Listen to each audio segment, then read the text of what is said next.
Hello दोस्तों, नमस्कार। स्वागत है आप सभी का अपने चैनल साहित्य ज्ञान धारा में। आशा करती हूँ आप सभी लोग स्वस्थ होंगे और अपनी पढ़ाई में लगे होंगे। तो कवियों की श्रृंखला में बिना किसी देरी के आज हम लोग देखेंगे त्रिलोचन के बारे में। त्रिलोचन का समय 1917 ईस्वी से लेकर 2007 ईस्वी के मध्य माना जाता है। त्रिलोचन शास्त्री का जन्म 20 अगस्त 1917 को कटघरा चिरानीपट्टी सुल्तानपुर उत्तर प्रदेश में हुआ। त्रिलोचन शास्त्री का वास्तविक नाम वासुदेव सिंह था।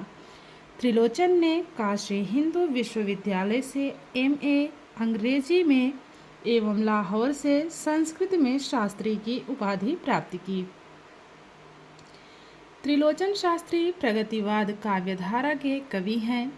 उनको नागार्जुन व शमशेर बहादुर सिंह के साथ आधुनिक हिंदी की प्रगतिशील काव्यधारा की त्रयी में शामिल किया जाता है। आगे है त्रिलोचन शास्त्री सन 1995 से लेकर 2001 तक जन संस्कृति मंच के राष्ट्रीय अध्यक्ष भी रहे। कब से कब तक? 1995 से लेकर 2001 तक। त्रिलोचन को ताप के ताए हुए दिन काव्य के लिए सन 1982 में साहित्य अकादमी पुरस्कार दिया गया। त्रिलोचन को सन 1980 में शलाका सम्मान, मैथिली शरण गुप्त सम्मान आदि विभिन्न पुरस्कारों से सम्मानित किया गया। त्रिलोचन को साहित्यिक सेवा के लिए साहित्य रत्न की उपाधि से सम्मानित किया गया। त्रिलोचन का काव्य गुलाब और बुलबुल एक गजल संग्रह है। तो जो इनकी रचना है गुलाब और बुलबुल, वो क्या है? एक गजल संग्रह है। त्रिलोचन ने हिंदी में सबसे पहले रोला छंद के आधार पर सोनेट छंद चतुष्पदी छंद का प्रयोग कर लगभग 550 सोनेट छंद की रचना की। त्रिलोचन की प्रसिद्ध कविता चंपा काले काले अक्षर नहीं चिन्हती उनके धरती काव्य संग्रह में संकलित है। तो जो इनकी कविता है चंपा काले काले अक्षर नहीं चिन्हती, किस काव्य संग्रह में संकलित है? तो धरती में। इस कविता में उल्लेख है कि चंपा अपने पति को पैसा कमाने के लिए शहर कलकत्ता पर वज्रगिरे नहीं भेजना चाहती। त्रिलोचन की ही दूसरी कविता परदेशी के नामपत्र में भी एक चंपा है जो शहर गए अपने पति को उलाहना भरा पत्र लिखती है। अब बात करते हैं त्रिलोचन की काव्य रचनाओं की। त्रिलोचन की काव्य रचनाएं हैं धरती 1945 ईस्वी, गुलाब और बुलबुल 1956 ईस्वी, दिगंत 1957 ईस्वी, ताप के ताए हुए दिन 1980 ईस्वी, शब्द 1980 ईस्वी, मैं उस जनपद का कवि हूँ 1981 ईस्वी, अर्धान 1984 ईस्वी, तुम्हें सौंपता हूँ 1985 ईस्वी, फूल नाम है एक 1985 ईस्वी, अमोला मेरा घर, चैती 1987 ईस्वी की रचना है, अनकही भी अनकहनी भी, रोजाना मचा अनकहनी भी, सबका अपना अपना आकाश। तो ये सभी क्या है? इनकी काव्य रचनाएं हैं। अब बात करते हैं इनकी कहानी संग्रह की। तो इनका कहानी संग्रह है देश काल। समालोचना की बात करें मुक्तिबोध की कविताएं। मुक्तिबोध की कविताएं इनकी क्या है? समालोचना है। पत्रकारिता की बात करें प्रभाकर, वानर, हंस, आज, समाज। फिर से देखते हैं पत्रकारिता के क्षेत्र में इन्होंने कौन कौन सी रचनाएं की। प्रभाकर, वानर, हंस, आज, समाज। प्रसिद्ध पंक्तियों की बात करें वही त्रिलोचन है चीर भरा पजामा, भीख मांगते उसी त्रिलोचन को देखा कल। तो ये थी इनके बारे में कुछ विस्तृत जानकारी त्रिलोचन शास्त्री के बारे में। अब देख लेते हैं इनसे बनने वाले महत्वपूर्ण प्रश्नों को। पहला प्रश्न है, त्रिलोचन का जन्म कब हुआ? 1916 ईस्वी, 1917, 1918 या फिर 1919 ईस्वी? तो त्रिलोचन का जन्म हुआ है 1917 ईस्वी में। त्रिलोचन का वास्तविक नाम क्या था? वासुदेव सिंह, वैद्यनाथ मिश्र, प्यारेलाल, आनंदीलाल? तो त्रिलोचन का वास्तविक नाम वासुदेव सिंह था। अगला प्रश्न है, आधुनिक हिंदी की प्रगतिशील काव्यधारा की त्रयी में कौन शामिल नहीं है? त्रिलोचन, मुक्तिबोध, शमशेर बहादुर सिंह, नागार्जुन? तो जो दूसरा वाला विकल्प है मुक्तिबोध, ये प्रगतिशील काव्यधारा की त्रयी में शामिल नहीं थे। प्रगतिशील काव्यधारा की त्रयी में शामिल कौन कौन से लोग थे? त्रिलोचन, शमशेर बहादुर सिंह और नागार्जुन। अगला प्रश्न है, त्रिलोचन को साहित्य अकादमी पुरस्कार से कब सम्मानित किया गया? 1980 ईस्वी, 1981, 1982 या फिर 1983? तो 1982 ईस्वी तीसरा विकल्प इसमें सही है। अगला प्रश्न है, त्रिलोचन को किस रचना के लिए साहित्य अकादमी पुरस्कार से सम्मानित किया गया? मैं उस जनपद का कवि हूँ, ताप के ताए हुए दिन, गुलाब और बुलबुल या फिर धरती? तो ताप के ताए हुए दिन पर इनको साहित्य अकादमी पुरस्कार दिया गया। किसको? त्रिलोचन को।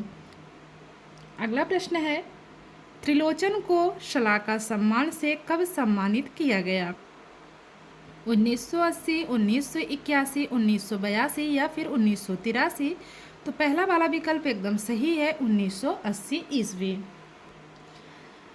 अगला प्रश्न है, त्रिलोचन का प्रथम काव्य संग्रह है ताप के ताए हुए दिन, दिगंत, गुलाब और बुलबुल या फिर धरती? तो जो चौथा विकल्प है धरती, यह त्रिलोचन का प्रथम काव्य संग्रह माना जाता है।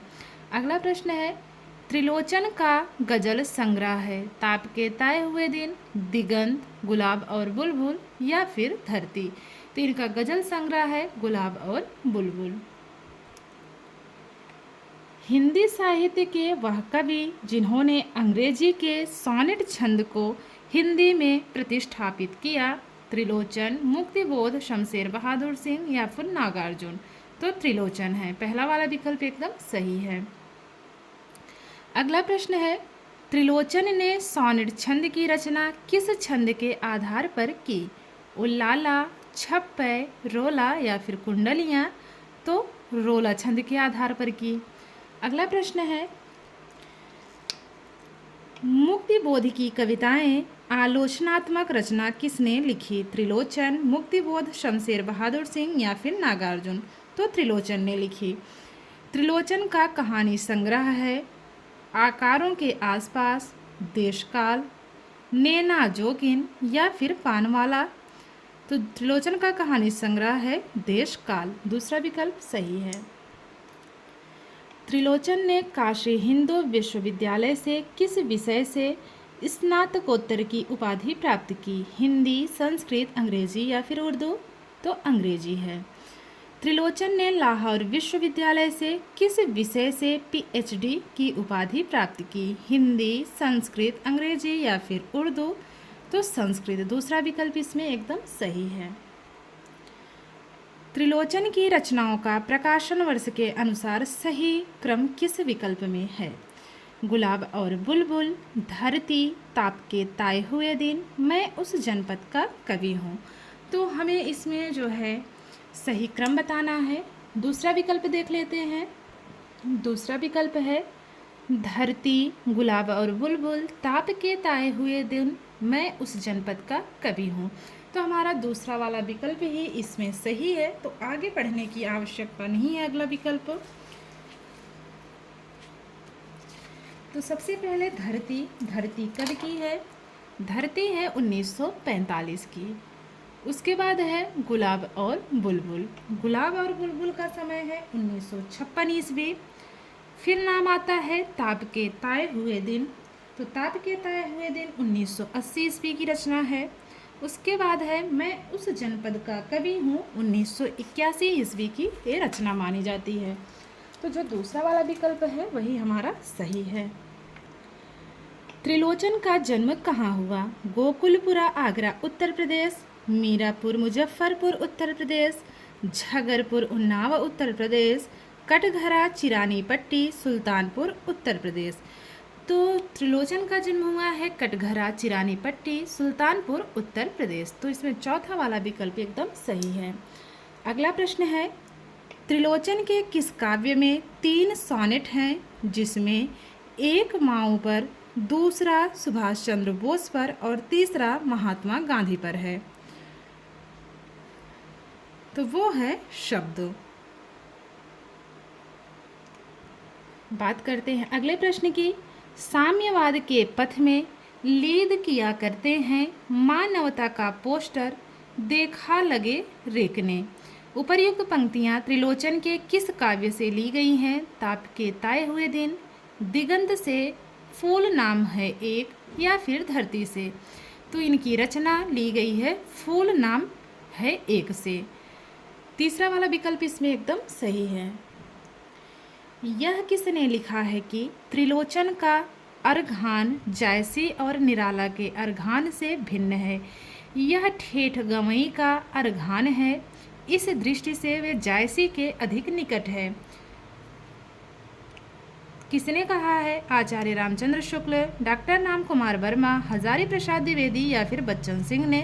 तो ये कहने वाले हैं बच्चन सिंह। इसमें चौथा वाला विकल्प बिल्कुल सही है। अगला प्रश्न है, सचमुच इधर तुम्हारी याद तो नहीं आई, झूठ क्या कहूँ पूरे दिन मशीन पर खटना, बासे पर आकर पड़ जाना और कमाई का हिसाब जोड़ना बराबर चित्त उचटना। उपर्युक्त पंक्तियाँ त्रिलोचन के किस काव्य से ली गई हैं? परदेशी के नाम पत्र, फूल नाम है एक, चंपा काले अक्षर नहीं चिन्हती, गुलाब और बुलबुल। तो यह ली गई है इनके काव्य से, परदेशी के नाम पत्र से। पहला वाला विकल्प इसमें सही है। अगला प्रश्न है, सॉनेट उनका सधा हुआ छंद है, आगरे के किले में जड़े हुए उस नग की तरह जिसमें ताजमहल प्रतिबिंबित हो उठता है। यह कथन किस विद्वान का है? विकल्प में है आचार्य रामचंद्र शुक्ल, डॉक्टर राम कुमार वर्मा, हजारी प्रसाद द्विवेदी या फिर डॉक्टर बच्चन सिंह। तो यह जो कथन अभी हम लोगों ने पढ़ा ये है डॉक्टर बच्चन सिंह का। अगला प्रश्न है, लंबी कविता नेवला के रचयिता कौन है? त्रिलोचन, मुक्तिबोध, शमशेर बहादुर सिंह या फिर नागार्जुन? तो नेवला लंबी कविता है और इसके रचयिता हैं नागार्जुन। चौथा वाला विकल्प इसमें सही है। अगला प्रश्न है, त्रिलोचन किस काव्यधारा के कवि हैं? छायावाद, प्रगतिवाद, प्रयोगवाद या फिर साठोत्तरी कविता? तो त्रिलोचन प्रगतिवाद काव्यधारा के कवि माने जाते हैं। अगला प्रश्न है, त्रिलोचन की प्रसिद्ध कविता चंपा काले अक्षर नहीं चिन्हती उनके किस काव्य संग्रह में संकलित है? विकल्प है ताप के ताए हुए दिन, दिगंत, गुलाब और बुलबुल, धरती। तो धरती में संकलित है। अगला प्रश्न है, त्रिलोचन ने किस पत्रिका का संपादन किया? वानर, प्रभाकर, हंस, उपर्युक्त सभी। तो इन सभी पत्रिकाओं का संपादन त्रिलोचन ने किया है, इसलिए हमारा जो चौथा वाला विकल्प है सभी वाला बिल्कुल सही है। अगला प्रश्न है, वही त्रिलोचन है चीर भरा पजामा, भीख मांगते उसी त्रिलोचन को देखा कल। उपर्युक्त पंक्तियों के रचयिता कौन है? त्रिलोचन, मुक्तिबोध, शमशेर बहादुर सिंह या फिर नागार्जुन? तो ये पंक्तियां हैं त्रिलोचन की। पहला वाला ऑप्शन हमारा सही है। बढ़ते हैं अगले प्रश्न की तरफ। धरती काव्य का प्रकाशन वर्ष है 1944, 1945, 1946 या फिर 1947? तो धरती काव्य का प्रकाशन वर्ष है 1945 ईस्वी। अगला प्रश्न है, गुलाब और बुलबुल काव्य का प्रकाशन वर्ष है 1954, 1955, 1956 या फिर 1957? गुलाब और बुलबुल काव्य का प्रकाशन वर्ष 1956 ईस्वी है। तीसरा विकल्प इसमें सही है। बढ़ते हैं अगले प्रश्न की तरफ।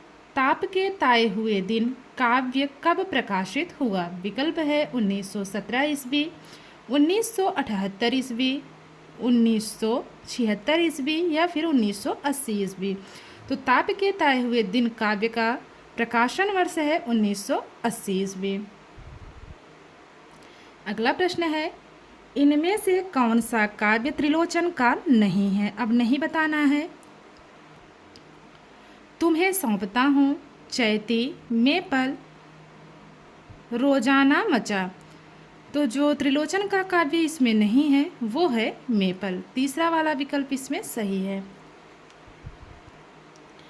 अगला प्रश्न है, उस विकल्प को चुनिए जिसमें उल्लिखित सभी काव्य रचनाएं त्रिलोचन की हैं।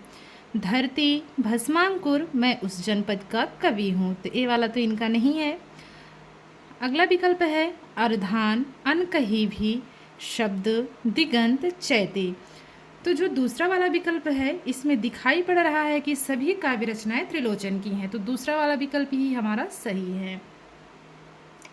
अगला प्रश्न है, फूल नाम है एक काव्य का प्रकाशन वर्ष है।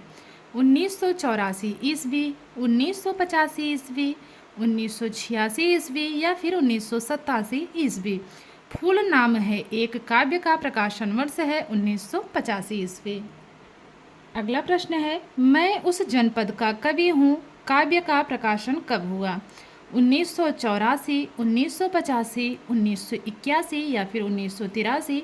तो जो तीसरा वाला विकल्प है इसमें एकदम सही है। अगला प्रश्न है, जीने की कला काव्य का प्रकाशन कब हुआ?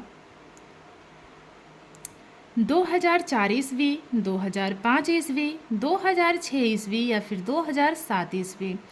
तो जीने की कला काव्य का प्रकाशन वर्ष है 2004 ईस्वी। त्रिलोचन का निधन कब हुआ? 2004 ईस्वी, 2005 ईस्वी, 2006 ईस्वी या फिर 2007 ईस्वी। तो त्रिलोचन का निधन हुआ है 2007 ईस्वी में। हमारा चौथा विकल्प इसमें एकदम सही है। तो आशा करती हूँ आज की वीडियो आप लोगों को अच्छी लगेगी। अगर वीडियो अच्छी लगे तो लाइक कीजिए और कमेंट के माध्यम से ज़रूर बताइएगा कि आप लोगों को वीडियो कैसी लगी।